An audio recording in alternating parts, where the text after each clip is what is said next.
ओम एकदंताय विद्महे वक्रतुंडाय धीमहि तन्नो दंतिः प्रचोदयात्. A grand welcome to everyone. A very special day for the entire Bharatiya civilization and the Arya blood is 22nd January. And I'm saying this for various reasons. And I am so overwhelmed because I have a lot to say. So let me put everything point by point. Well, there is an important announcement at the end of the video, so make sure to watch till the end. So what I see is the building and establishment. Let me correct myself.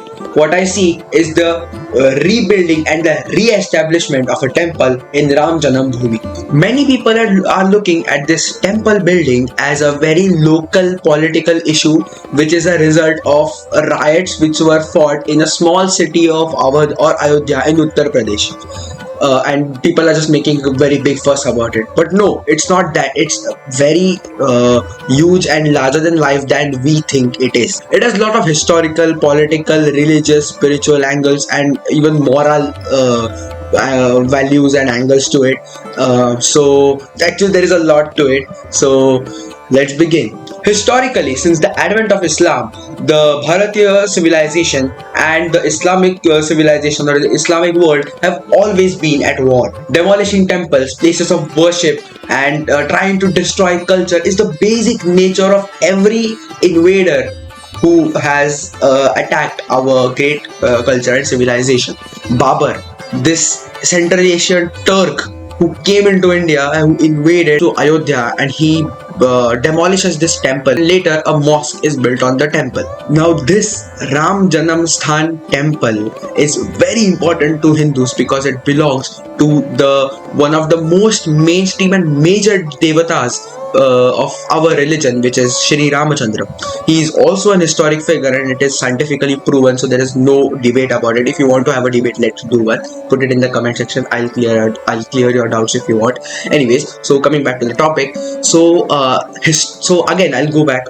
Historically, every king who fought back these invaders and every king who followed the dharmic path and tried and saved our Sanatan Dharma has always built new temples for idols which were with him, or if he came to know that there is a mosque which is built after demolishing a temple, he demolished that mosque and rebuilt a temple on it.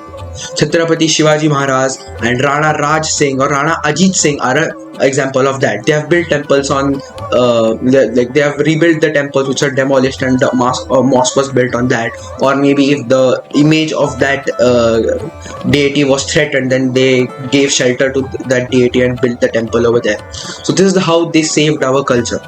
So what is happening and what happened in 1992 and what is happening now is basically history walking right into our face. It is telling us that the civilizational war which started 1600 years ago with Ibrahim Qasim is not over. It is still going on. Come on, we can see it around. You see this around us. Demolition of a temple, then our people go there, they demolish the mosque and rebuild the temple. This is a civilizational war. What is going on right now in Ayodhya is a rebuilding of a temple, and not just a temple, a great temple, a Bhavya Ram Mandir. So this is basically a civilizational war which is still going on. This war is between us and every jihadi who has a very fascist and terrorist mentality. So I mean, these people do not believe in the basic fundamental rights of like right to choose, right to religion, and right to freedom too. So this is the nature of this is the same nature which we saw with Qasim, we saw with Muhammad Ghori, with Muhammad Ghazni, even the Mopla massacre. That is what we saw. The same things: demolition of temple, humiliation of the idols, and that is basically what we saw everywhere. So it is a mentality. It is not a race of people. It is actually a mentality. So this rebuilding of Ram Mandir is a tight slap across the face of every Sultan Ghazi who thought that he could conquer our Sanatan Dharma and Bharat. And this Ram Mandir stands as a temple of hope and basically what Shri Ram is to us. it stands as the center of Kshatriya Dharma, symbol of Kshatriya Dharma, that yes, we have fought back and we have rebuilt a temple over there. So that is what this temple is to me, and this is like literally we have seen this through history. We are a part of this story now. By the way, 2000 people in 2024 are a part of this Ram Bhumi battle, or I know, no, I must say a Ram Bhumi war, which has been going on since 400 years. And remember, so I'm sorry, 500 years approx. So and remember, this war was not fought by any king, or this culture and religion is not imposed by any king or government on us so that they can control us easily. But this battle for that temple or many temples was fought by the local people, by the very Indian common man. But this is a civilizational thing, you know. Okay, let's talk about the religious angle of it, and religious, and as well as you can say it is a political, but not the Indian politics, Congress, BJP, AAP, not that politics. I'm talking about international, like, worldview towards this. Some part of worldview also comes in this. So basically, if you looked at Shaivism, the major representatives of Shaivism, the Shaiva sect of Hinduism, can be like mostly, I mean, can be, as in there is no doubt they are very important temples. But if you have to select a representative, then it will be the Somnath temple in Gujarat, or the Mahakaleshwar Ujjain temple, or the Kashi Vishweshwara temple. If you go to Shakta Panth or Shakta Parampara, then there you can say the Mahakamakhya temple or the Mahalakshmi temple of Kolhapur as the prominent temple, or Vaishnava Devi too. But when you come to the Vaishnava Panth of Hinduism, you see that there the most important place of Sri Krishna and Sri Ramchandra, who are the major gods of Shaivism, who are the avatars of Vishnu. So their temples are missing. Mathura, there is no Krishna temple there.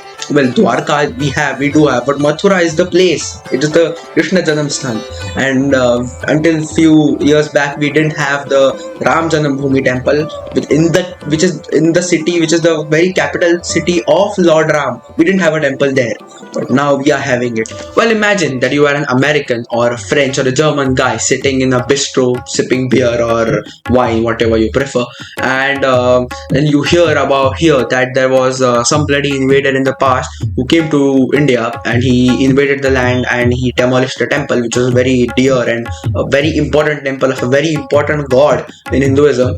He destroyed it, he built a mosque on it, and 500 years later, Hindus demolished the mosque and rebuilt the temple over there. You would think, strong community showing their strength. Okay.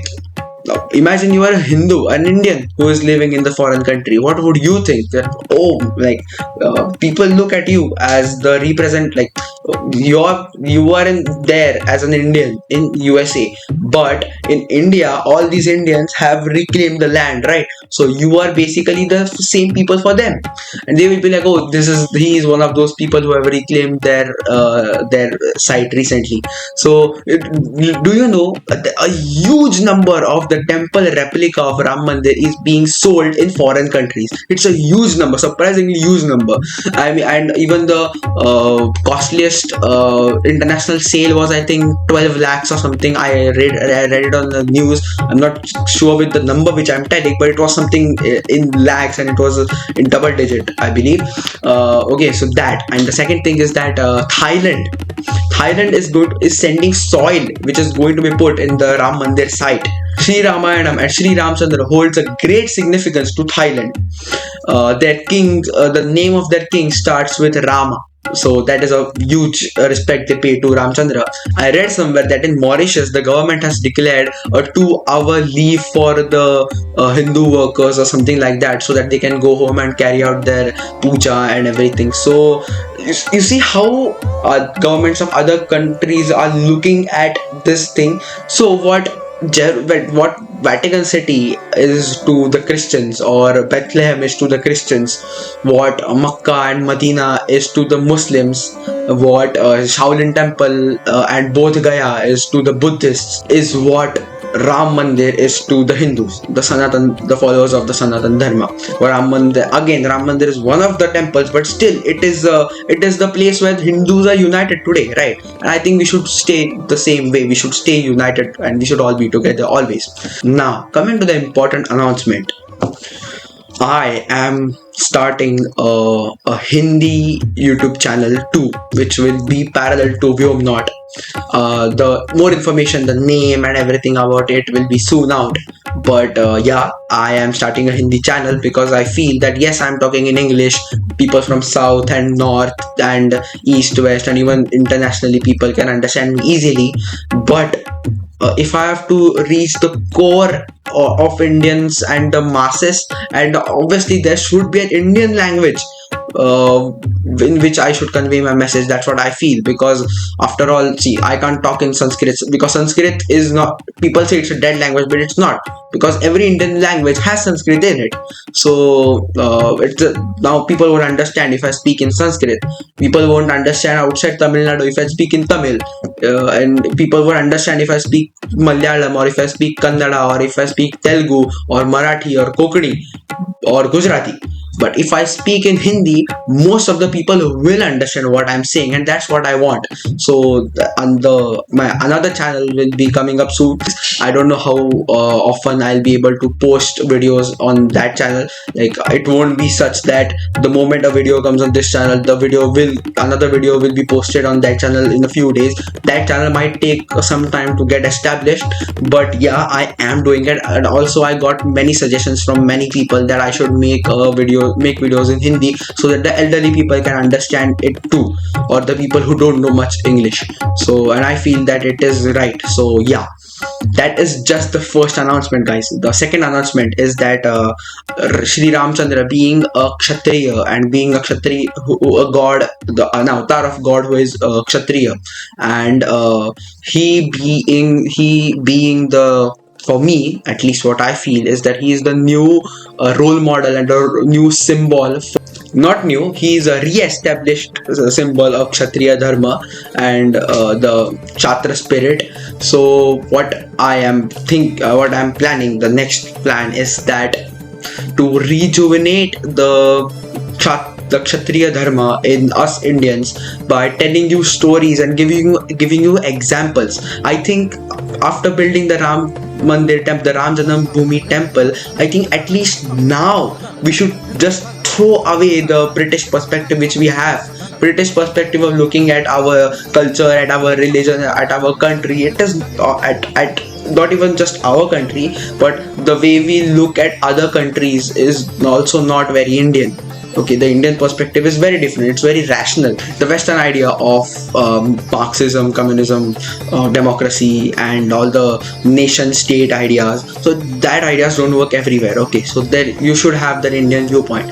So for that, I am starting a new series which will promote the Indian viewpoint and Kshatriya Dharma. And for that, we are going to start with the story of the invasions of India and much more. I haven't planned everything yet, but yes, we are going for it. सभी हिंदुओं को राम मंदिर की हार्दिक शुभकामनाएं, और मैं आशा करता हूँ कि आपको जो दूसरी बार दिवाली बनाने का मौका मिला है, वो आप उस दिन बहुत मज़ा करोगे. मैं भी मज़ा करने वाला हूँ, मैं भी पटाखे फोड़ने वाला हूँ. हम सब जगह बंटी और दिए जलाने वाले हैं. तो आप सबको दूसरी दिवाली की हार्दिक शुभकामनाएं. राम जन्मभूमि के मंदिर की प्राण प्रतिष्ठा और स्थापना की भी हार्दिक शुभकामनाएं. और हर हर महादेव, जय श्री राम, वंदे मातरम.